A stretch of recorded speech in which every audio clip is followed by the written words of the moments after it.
What's going on, guys? Lucky Brent here.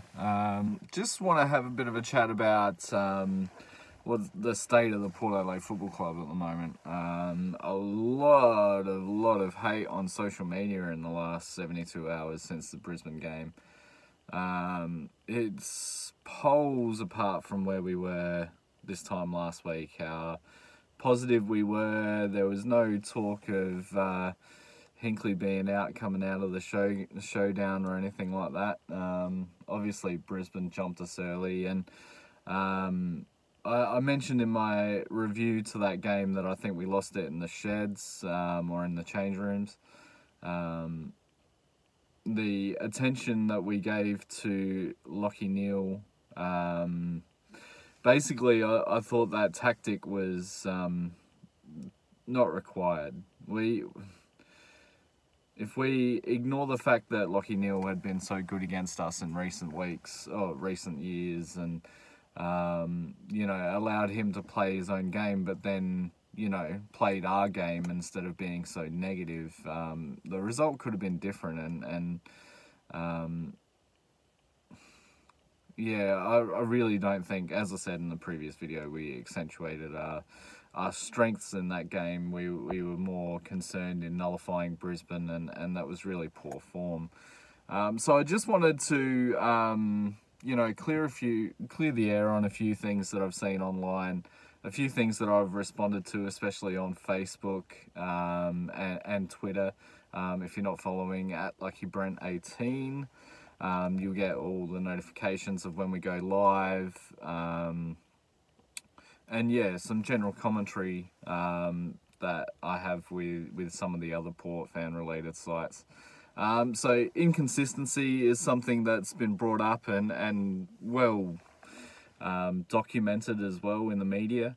Probably fair enough too. We have been really inconsistent this year, but I just want to have a chat about the reasons why we might be considered inconsistent at the moment. So basically, I put it down to not the coaching staff, as some people want to point the finger at, but personnel. We really haven't had our best 22 on the park all year.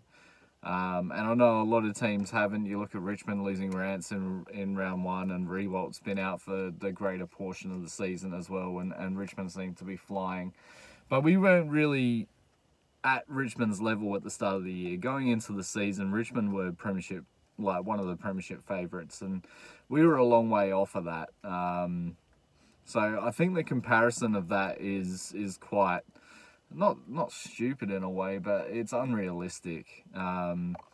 Richmond have had a fantastic year considering the injuries that they've had, but if they had the same year with Rance and Rewalt in them, there'd be question marks asked about them coming into finals. So inconsistency from us has come from a lack of the main 22 playing. We've bled a lot of kids into the side. Obviously, Dersma, Butters, Rosie, they've been awesome. Also, we've had Garner. We had the big ruckman, whose name escapes me at the moment, but it will come back. We played Sutcliffe, who we got in mid-season draft last week, and so there's a lot of positivity surrounding that. We've backed in the youth. The youth have really played well this season, and I'll explain why that is in a sec. But going into the season, there were a few contributing factors that I thought would end up with us being bottom four. And one was Charlie Dixon. We knew he was going to be out for the majority of the season, coming off that broken leg last year. And then Ollie Wines got injured in pre-season, well documented in the water skiing accident. And then you look at the other main, I guess you'd say, our top 10 players that have missed games. So Boak obviously missed the showdown, so he's missed a game.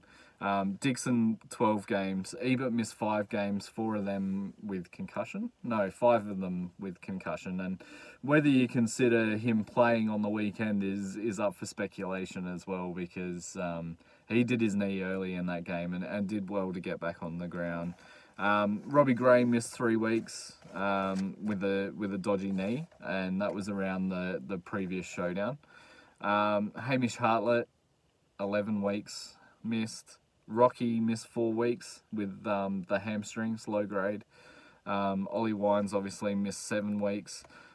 Jack Watts has been out for 14 weeks. I don't really consider him as part of the top 10, but you can kind of see where inconsistencies may be. We've had our captain out for, you know, over half of the year in Wines, or close to half of the year with Wines. Jonas missed a game through suspension as well.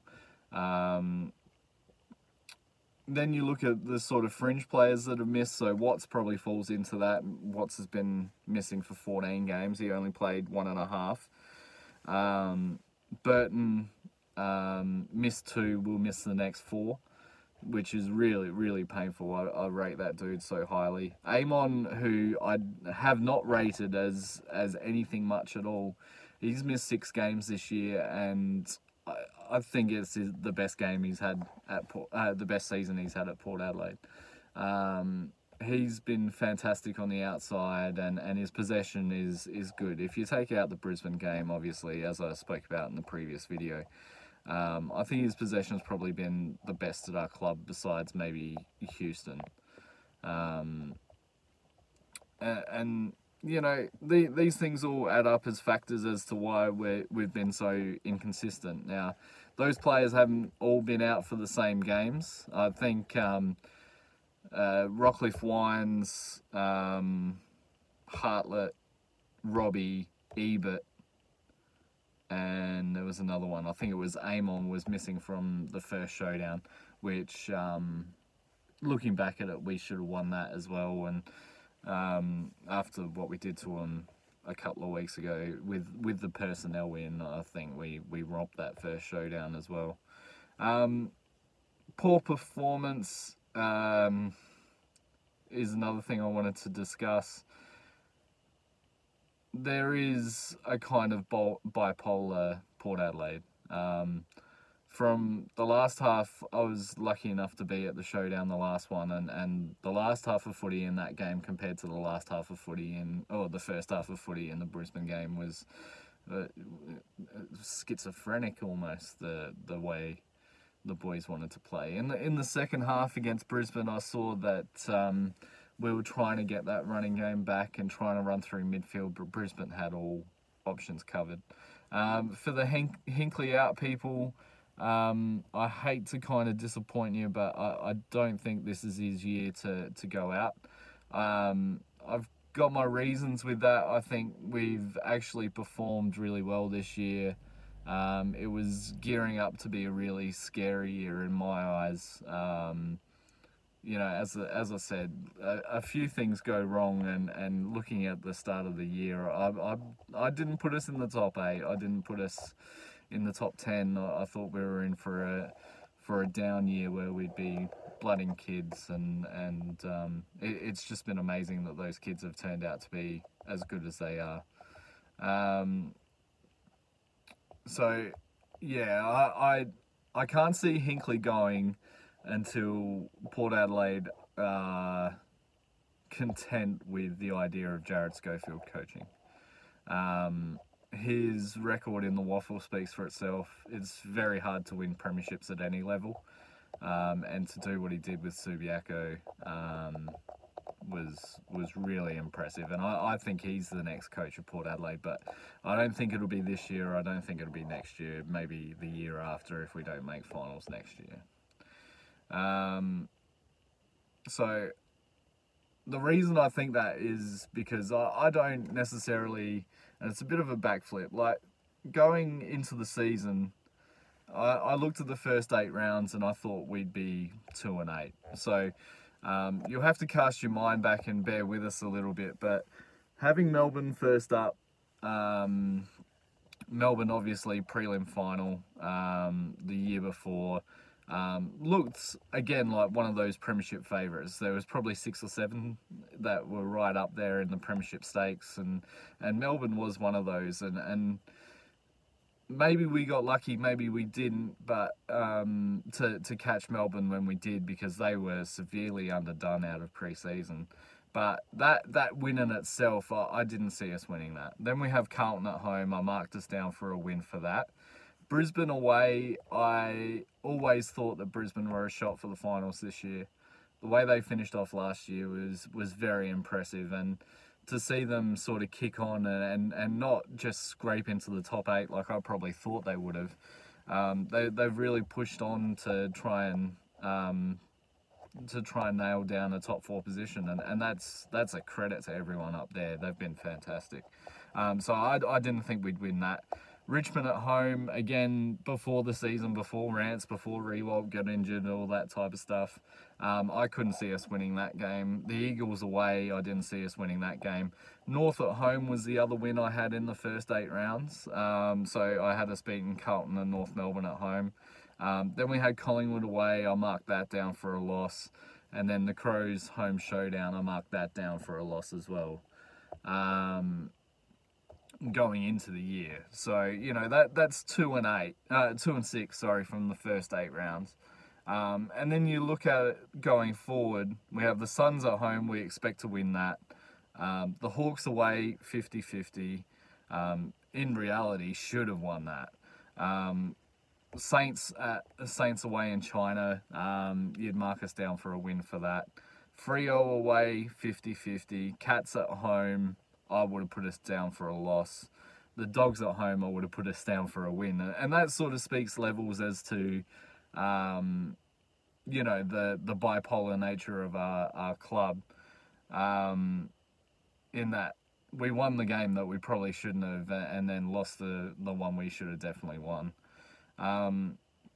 The Crows away showdown, I marked us down for a loss, and the Lions at home, you'd probably say we'd win that. So out of the first 17 rounds, what did I have us? 5, 6, maybe 6 and 10. 6 and 10. So to be, you know,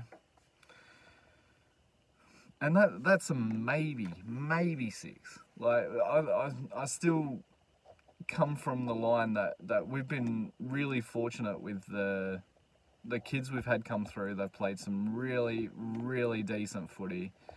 And we're not out of the hunt whatsoever. Like, looking at our draw, I think we've got 3 wins. We've got to win the games at home. So GWS at home. GWS aren't on fire by any stretch of the imagination. Sydney at home is a must win. Again, they're not bringing the house down or anything like that with their form. And then Freo at home in the last game, we have to win that. The 50-50s, I don't think we win this week. The 50-50s are Essendon away and North Melbourne away. We really, like, to scrape into the bottom half of the 8, we really need to win one of those games. So Essendon away, I think, is probably more 40-60 in their favour in terms of our chances. But North are gettable. Obviously not the way we played on the weekend, but if we start playing some decent footy like we did in the showdown on a consistent basis, then those 2 games we should be eyeing up, saying we can win those and you know, push on towards the end of the year. You look at Essendon's run home. Essendon are probably the clearest chance, I reckon, to, you know, consolidate themselves in the 8. So Hurley going down for them is massive, but they've got the Crows this week, and I think that's a really winnable game. That's the one where Hurley being out could hurt them. And the Crows get lucky like that all the time, where, you know, that one person that Essendon might need in defence is going to be out. But this game on Friday night is a 50-50. Like, you have to take Adelaide's form similar to us over the last 2 weeks, because they got absolutely belted by us, and then they absolutely belted the Gold Coast. Now, they're somewhere in the middle of those 2 results. And Essendon can take advantage of them the same way we did. They can run and carry and make their midfield look really slow. And as I said, it's just a real shame that that Hurley's out and won't take like the Jenkins or the Walkers or whoever he would have lined up on. That's a real shame. Then they've got the Gold Coast away. That's a solid win. They've got 2 games at home after that. They play us and the Dogs. So I've marked them down as 50-50s, but they're a good shot at beating us. And then the Doggies game, I think, is a genuine 50-50. I really rate the Dogs highly. They play Freo away. I think they'll win that. And then they play Collingwood at home, so they'll probably lose that. So out of their next 6 games, they could potentially win 5 of them.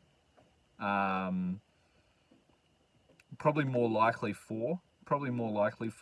But I like them to win 5. The Doggies, who are just below us, they've got an interesting draw as well. They've got the Saints this week and then Freo at home. I mark them both down for a win. They've got Brisbane away. I don't know if they'll win that, but they'll be competitive. Essendon and GWS the next 2 weeks are both 50-50s. And then they play Adelaide at home, and I think they'll win that. For similar reasons to why Essendon can win on the weekend. Their midfield will make them look slow. You look at the Crows, who, they'll be fighting for one of those bottom half of the 8 spots. They've got Essendon this week. That's a 50-50. I've marked them down to beat Carlton the week after. But that won't be easy in any stretch of the imagination. Carlton are in ripping form at the moment. Then they've got the Saints at home. They'll win that pretty comfortably, you would have thought. But then the last 3 weeks, I don't think they win a game. So the Eagles, they play Collingwood at home, and then they play the Dogs away. I think all three of those sides will have them covered.